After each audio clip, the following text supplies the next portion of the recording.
네, 어제 민주당에서 불체포 특권 포기를 수용을 했는데 앞에 문구가 붙어 있습니다. 정당한 영장 청구에 대해서 불체포 특권을 포기하겠다. 자세한 이야기 민주당 원내대변인 이소영 의원 나와 계십니다. 안녕하세요. 안녕하세요. 예. 경기도 의왕시 과천시 국회의원 이소영입니다. 예, 오랜만에 스튜디오에 모셨는데요. 네, 진짜 오랜만에 오네요. 예. 불체포 특권 포기 결의안이 채택은 됐는데 이게 당론으로 채택된 거는 일단 아니고요. 그냥 총의를 모아서 대변인이 발표하는 방식으로 채택이 된 겁니다. 결의안이라기보다는요. 그러면 의견을 이게 모아서. 네. 어떤 의미가 있을까요? 결의안과 어떤 차이가 있습니까? 아니면 당론과 차이가 있습니까? 당론은 네. 이제 요 체포동의안 안건 같은 경우에는 비공개 투표 대상이거든요. 근데 이제 우리가 보통은 그 표결의 내용을 확인할 수 없을 때는 예. 무리하게 당론을 채택하기보다는 예. 이제 지도부 차원에서 또는 의원총회 차원에서 이제 방향에 대해서 합의하는 정도 이제 이 결정을 방향으로 합니다. 하자. 네, 그래서 보통은 이제 그렇게 하고요. 예. 그런데 이제 그 정한 방향, 그 모은 총의에 사실상 구속이 되는 것이죠. 사실상 구속이 된다. 네, 어떻게 표결을 했는지 개개인이 어떻게 표결했는지는 비공개 투표에서 확인할 방법은 없지만 이제 그렇게 구속이 되는 것이고 만약에 이렇게 결정을 하고 나서도 지금까지와 똑같이 한다라고 하면은 국민들의 굉장한 비판을 받게 되기 때문에 지탄을 받을 수밖에 없을 것이다. 그런 판단을 앞으로는 하기가 분명히 어려워지는 거라고 이해해 주시면 될 것 같습니다. 그런데 국민의힘에서도 그렇고 언론에서도 앞에 붙어 있는 정당한 영장 청구, 이거는 또 정당한 영장 청구가 아니기 때문에 이건 포기할 수 없다. 이런 논리가 가능한 문구라서 이거를 붙인 거는 국민의힘 표현으로는 껍데기 혁신안이다. 이렇게 이제 이야기를 했더라고요. 저도 개인적으로는 예. 이런 형용사가 붙어서 공연한 이제 해석을 만드는 이런 예. 것들은 좀 아쉬운 생각이 들긴 하는데 예. 이 불체포 특권 포기 자체에 대해서 첫 번째 의총을 거칠 때 여러 다양한 의견들이 있었기 때문에 이제 마지막에 모아질 때는 이렇게 문구가 정리된 것인데요. 근데 이제 어제 그 불체포 특권 포기 결의 자체가 지금까지 4번 연속 체포동의안을 부결시킨 거에 대해서 이게 국민 눈높이에 맞지 않았다라고 하는 반성에서 기인한 것이기 때문에 그 정당한 영장 청구라고 하는 표현을 우리가 이해할 때 그 정당한지 여부를 대상 의원이 판단한다? 당연히 안 되는 것이고 예. 민주당의 입장에서 판단한다? 그것도 그렇게 하면 안 되는 것이라고 총의가 모아졌다고 이해하고요. 예. 정말 우리 국민들 60% 70% 정도가 저거는 말도 안 돼. 이렇게 인정하는 아주 예외적인 상황이 있을 수 있다고 생각하거든요. 예. 그래서 그런 아주 예외적인 상황이 아니면 이제 더 이상은 체포동의안을 부결시키기가 어렵게 됐다. 이렇게 말씀드립니다. 예, 국민들의 당시 여론이 뭐 70% 정도가 검찰이 너무 무리하다. 저건 말이 안 된다라고 했었을 때 그런 예외적인 상황을 제외한다면 할 수 있는 걸로 총의가 모아진 것이다. 가결시키는 것으로. 예외적인 상황을 예를 들면 이제 이런 상황 상정해 보면 될 것 같아요. 그 최근에 김건희 여사 특검법 저희가 패스트트랙 안건으로 지정을 했잖아요. 그렇죠. 패스트트랙 안건은 5분의 3이 동의를 해야 되기 때문에 180석이 필요하거든요. 근데 그때 야당을 전부 끌어모아서 182명이 찬성해서 패스트트랙 법안으로 지정을 했습니다. 근데 예를 들면은 앞으로 그런 대통령이나 정부가 너무나 이제 반대하는 그런 법안이 있는데 그런 법안을 표결하기 직전에 그 정족수에 미달할 수 있는 그런 예컨대 3명에 대해서 구속영장을 청구한다. 이런 것들은 사실 누가 보더라도 입법권에 대한 침해로 보이잖아요. 그럼 적어도 그 안건이 통과될 때까지는 그 182석이든 3석이든 그 입법권이 보장돼야 되기 때문에 그걸 지켜줘야 된다. 그거는 지켜주는 것이 사실 지금 헌법에 있는 불체포 권리의 취지인 거거든요. 검찰이 사실상 정치 플레이를 정권과 정부와 함께하고 있는 것처럼 보여질 때 그게 명확하게 보이는 사례들이 있을 수 있다고 생각하거든요. 그럴 때는 국민들도 저거는 정말 말도 안 돼. 저거는 검찰이 정치를 하는 거야. 저거는 국회가 용납하면 안 돼라고 동의가 되는 아주 예외적인 경우들이 있을 거라고 생각하고요. 예. 그런 예외가 아니라고 한다면은 개개 대상이 된 의원들이 억울하다고 한다 할지라도 예. 그것들에 대해서는 앞으로는 부결이 어렵다. 그렇게 말씀드립니다. 그러면 대북 송금과 관련해서도 가령 새로운 지금 진술이 나왔지 않습니까? 이화영 전 부지사로부터. 네. 만약에 그래서 또다시 이재명 대표에게 이런 것들 때문에 체포영장이 발부됐다라고 했을 때는 그런 경우는 어떻게 되는 건지, 또는 돈봉투 의혹 같은 경우는 어떻게 되는 건지. 이재명 예. 대표의 경우에는 이미 교섭단체 대표 연설에서 본인은 앞으로 불체포 권리를 행사하지 않겠다라는 선언을 이미 했고요. 예. 그러니까 만약에 그런 청구가 들어오더라도 이제 자발적으로 그냥 영장 나간다. 실질 심사를 나간다라고 이제 선언을 한 것이기 때문에 그렇게 실행을 하실 것으로 저는 보고요. 예.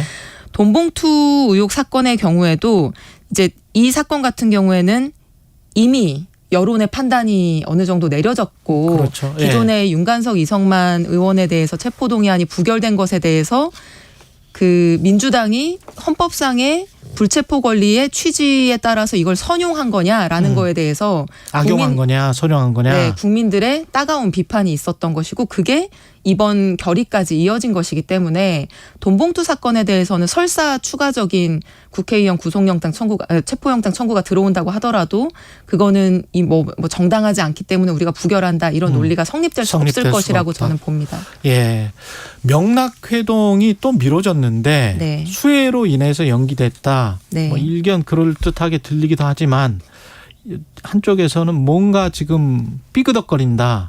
그런 이야기도 들리는데 뭐가 맞습니까? 제가 이거는 예. 그냥 단순하게 말씀드릴 수 있는데요.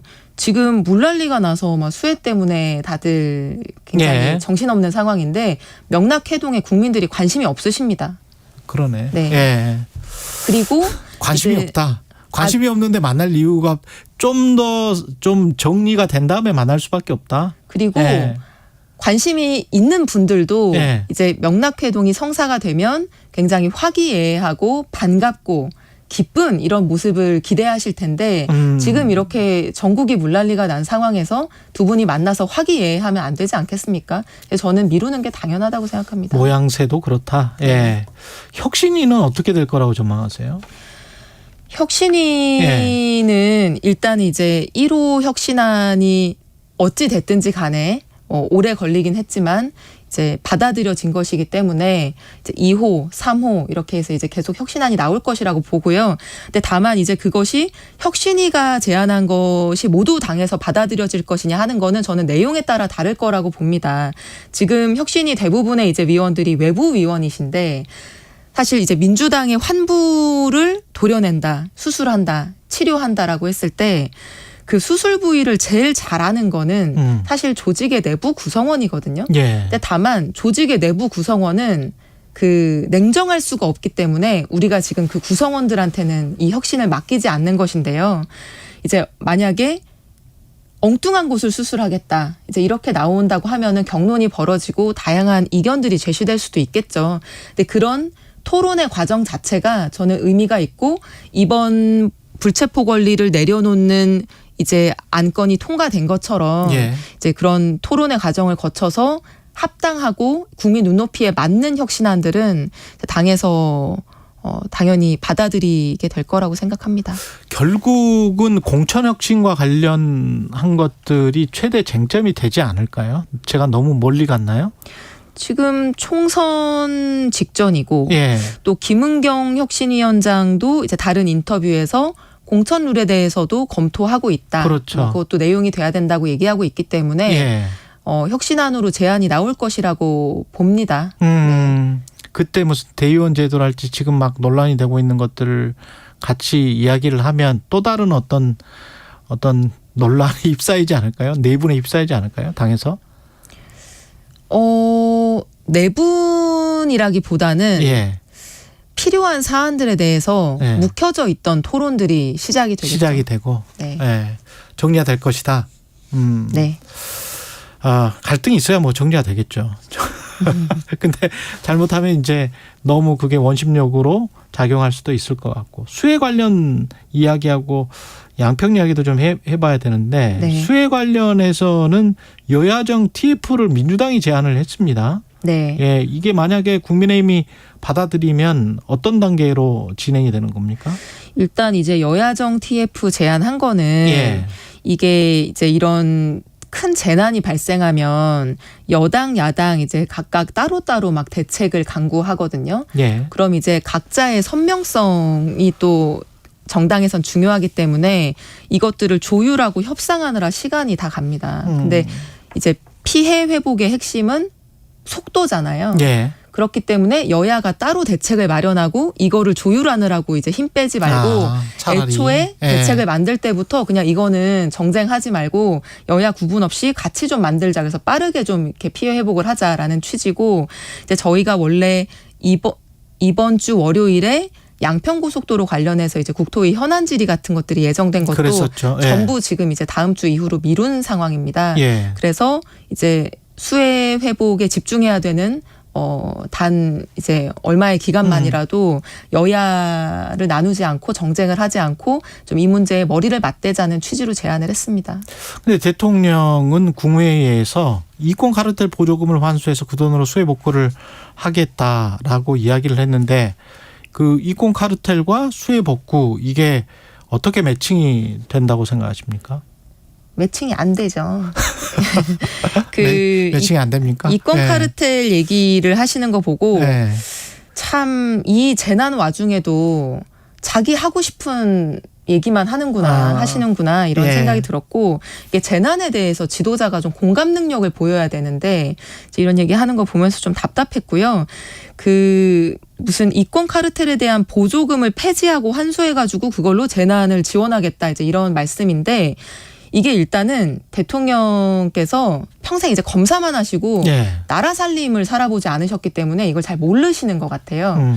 일단은 뭐 이권 카르텔로 인한 보조금이 뭐죠? 예를 들면 태양광 보조금인가요? 태양광 보조금은요. 그 신재생에너지 촉진법에 따라서 지금 법정화되어 있는 거거든요. 그래서 만약에 있습니까? 저는 그게 이권 카르텔로 인한 보조금이라고 보지도 않지만 만약에 그걸 폐지하고 싶으시면 법을 폐지해야 됩니다. 근데 그게 수해 복구하기 전까지 그 법 폐지가 될까요? 그리고 만약에 뭐 불법적으로 받아간 사람들 거를 환수하겠다라고 하는 취지라고 하신다면은 그럼 수사를 해야겠죠. 불법적으로 받아간 걸 조사하고 수사해서 그게 확정돼야지 환수할 거 아닙니까? 그렇죠. 그리고 환수했는데 돈 안 내면은 뭐 무슨 경매 붙이고 압류딱지 붙여야 되는 거 아니에요? 그렇죠. 그럼 그리고 몇 년 걸리지. 그 돈으로 수해 복구를 한다는 의미입니까? 그래서 그거 자체가 전혀 이 보조금 제도에 대해서 이해가 없는 것이고 시민단체 보조금 뭐 시민단체들이 뭐 그전 정권과 결탁을 했다 그런 어떤 의미일까요? 그런 이권 카르텔이? 뭐 무슨 의미든지 간에 요거는 이제 말이 안 되는 거고 전혀 국가 재정에 대해서 이해가 없으신 발언인 거죠. 예. 홍준표 대구시장은 뭐 그 비 오는데 골프를 쳤는데 홍준표 대구시장 입장 그러니까 최대한 생각을 해보면 홍준표 대구시장은 골프나 테니스나 같은 운동 아니냐. 근데 이제 비 왔을 때 그 대구는 그 정도가 아니었기 때문에 자기는 어떤 비난받을 요지가 없다라고 생각한다는 것 같아요. 어떻게 보십니까? 저는 뉴스에 나오셔서 개그하시는 줄 알았어요. 너무 어처구니 없는 말씀을 하셔가지고 근데 그렇게 선회한다고 하더라도 이게 평상시 주말이면은 그렇게 말씀하실 수 있죠. 쿨하게. 뭐 공직자 주말에 테니스도 치고 골프도 칠 수 있죠. 그럴 수 있죠. 사실은. 근데 불 났는데 소방관들이 단체로 연차 쓰는 거 말이 됩니까? 그거 아니지 않습니까? 그리고 우리 대한민국 공무원 중에 저는 누구도 이렇게 큰 재난이 예상되고 있는 상황에서 자기 권리, 나 주말에 쉬어야 돼, 나 칼퇴근해야 돼, 나 연차 쓸 거야 이렇게 생각하는 공무원 없을 거라고 생각을 하거든요. 그리고 실제로 행동에 옮길 수 있는 공무원도 많지는 않죠. 저는 없다고 봅니다. 홍준표 대구시장 외에는 없다고 보고요. 그 이제 작년 수해 났을 때 윤석열 대통령이 중대본 소집하지 않고 칼퇴근해서 굉장히 논란이 되지 않았습니까? 그랬죠. 네. 그러니까 근데 이게 그 우리가 정치인들은 법을 집행하는 사람이 아니잖아요. 그러니까 법리를 따지는 거는 판사나 검사가 하면 되는 거고요. 정치는 이제 민심을 따져야 되는 건데 재난의 현장에 있는 그 피해자분들은 우리의 지도자들이 우리와 함께하고 우리 아픔을 공감하고 이렇게 해주기를 바라는 것이라고 저는 생각합니다. 그래서 그런 모습을 보이는 게 저는 당연한 공직자의 도리, 정치인의 도리인 것 같습니다. 그리고 국민의힘에서 이 4대강 사업도 계획 집중호우에도 금강범람을 어느 정도는 막을 수 있었다. 그러면서 이제 포스트 4대강 이야기, 4대강 보호 철거하려고 했었던 지난 정부에 대한 비판적 뉘앙스 뭐 이런 게 좀 들어가 있는 것 같기도 하고요. 이게 그 MB 때 일하셨던 분들이 지금 이번 정부에 너무 많이 들어와 계셔가지고 또 이제 재탕 3탕 같은 얘기 재소환을 하고 계신 건데 그 4대강 보가 홍수위의 수위를 오히려 높이는 것이냐 아니면 이제 낮추는 것이냐 도움이 되는 것이냐 이 논란은 MB 정부 때부터 계속 있었던 한 20년 한 것 같습니다. 네, 양측의 주장인데 지금 어쨌든 약간 정리된 중로는 이 두 가지 주장 다 딱히 근거는 없다는 것이고요. 4대강 보가 홍수위를 높이는 것도 낮추는 것도 아니다라고 하는 게 이제 전문가들 국책연구기관에서도 오랫동안 이제 분석하고 검토해서 반복하고 있는 얘기입니다. 네. 4대강은 또 수질과 관련해서 또 다른 논란이 있기 때문에 복합적인 것 같습니다. 양평고속도로와 관련해서는 이게 유상범 국민의힘 수석 대변인은 오히려 민주당이 정치적으로 논란을 제기한 상황에 불가피한 선택이었다. 논란이 되면 오히려 민주당이 더 어려움을 겪을 것이다. 이렇게 지금 이야기를 하고 있는데 백지화 선언은 원진홍 국토부 장관이 하긴 했습니다만 이거를 이제 되돌리는 과정이라고 봐야 될까요? 지금의 전국을? 아니면 흐지부지 돼버리나요? 그 김건희 여사 처가 특혜 의혹이 제기됐는데 그걸 국책 사업을 백지화한다는 거는 뭐 국민들 누구도 납득하기 어려운 일이라고 생각을 하고요. 그러니까 사실 이런 겁니다. 무슨 이 고속도로가 지금 이제 없는 상태에서는 김건희 일가의 양평 땅에서 뭐 축구장 5배 크기 되는 이제 그 땅에서 서울로 가는 게 1시간 반 이상 걸립니다. 근데 이 고속도로가 생기면 서울 그것도 강남권으로 접근하는 고속도로가 이제 그 땅에서 15분인가 뭐 20분인가. 그 땅에서 굉장히 뭐 한 5분 내에 차로 5분 내에 그 IC에 접근할 수 있는 거고 서울에 30분 이내에 굉장히 빠르게 접근할 수 있는 거거든요. 그러면 그 땅에다가 예컨대 뭐 요양시설이라든지 그 경치 좋은 곳에 뭐 전원주택 단지라든지 이런 걸 개발하면 얼마나 천문학적인 수익을 거둘 수 있겠습니까? 그래서 김건희 여사 일가의 땅의 가치가 어마어마하게 높아지는 이제 결정이 윤석열 대통령 당선 이후에 통상적이지 않은 방식으로 이루어진 거거든요. 그럼 그게 문제 제기를 안 하면은 그게 이상한 거죠. 그럼 문제 제기했으면은 그냥 더 떳떳하게 과정을 밝히면 되는데 도둑이 이제 제발저리기 때문에 이거를 그 여사 특혜 의혹이 아니라 이 사업의 진행 여부로 시선을 돌리기 위해서 이제 프레임 전환을 시도한 것인데요. 사업의 진행 여부로 시선을 돌리기 위해서 그렇게 한 것인데 이게 뭐 양평 국민들을 포함해서 그 도로로 인해서 혜택을 볼 것으로 예상되는 많은 지금 분들이 분노하고 있기 때문에 결국에는 저는 백지화는 철회되고 고속도로는 추진될 거라고 생각합니다. 어떤 방향으로요? 양서면입니까? 강서면입니까? 그건 알 수 없죠. 그건 알 수가 없다. 그럼 국토위가 열리면 이게 뭐 수해 때문에 지금 좀 연기가 됐습니다만은 다음 주에 열리면 어떤 부분부터 먼저 따져 물으실 생각이세요? 저는 이 논의의 이제 시작점이 대통령의 처가 특혜 의혹이기 때문에 그 부분에 대해서 제대로 의혹이 해소되면 고속도로 사업의 어떤 다른 부가적인 쟁점들은 다 해소가 될 거라고 생각하거든요. 그래서 이 최은순 씨가 양평 공흥지구 개발에서부터 그 양평군수 오래 했던 김성교 전 의원하고 결탁했다라고 하는 여러 주장과 근거가 있지 않았습니까? 그래서 이번 건도 그 결탁의 결과물일 수 있다라고 하는 굉장히 여러 가지 근거들이 있기 때문에 이 문제에 대해서 명명백백히 이제 의혹을 해소해야 되는 게 문제겠죠. 알겠습니다. 지금까지 이소영 더불어민주당 원내 대변인이었습니다. 고맙습니다, 의원님. 감사합니다.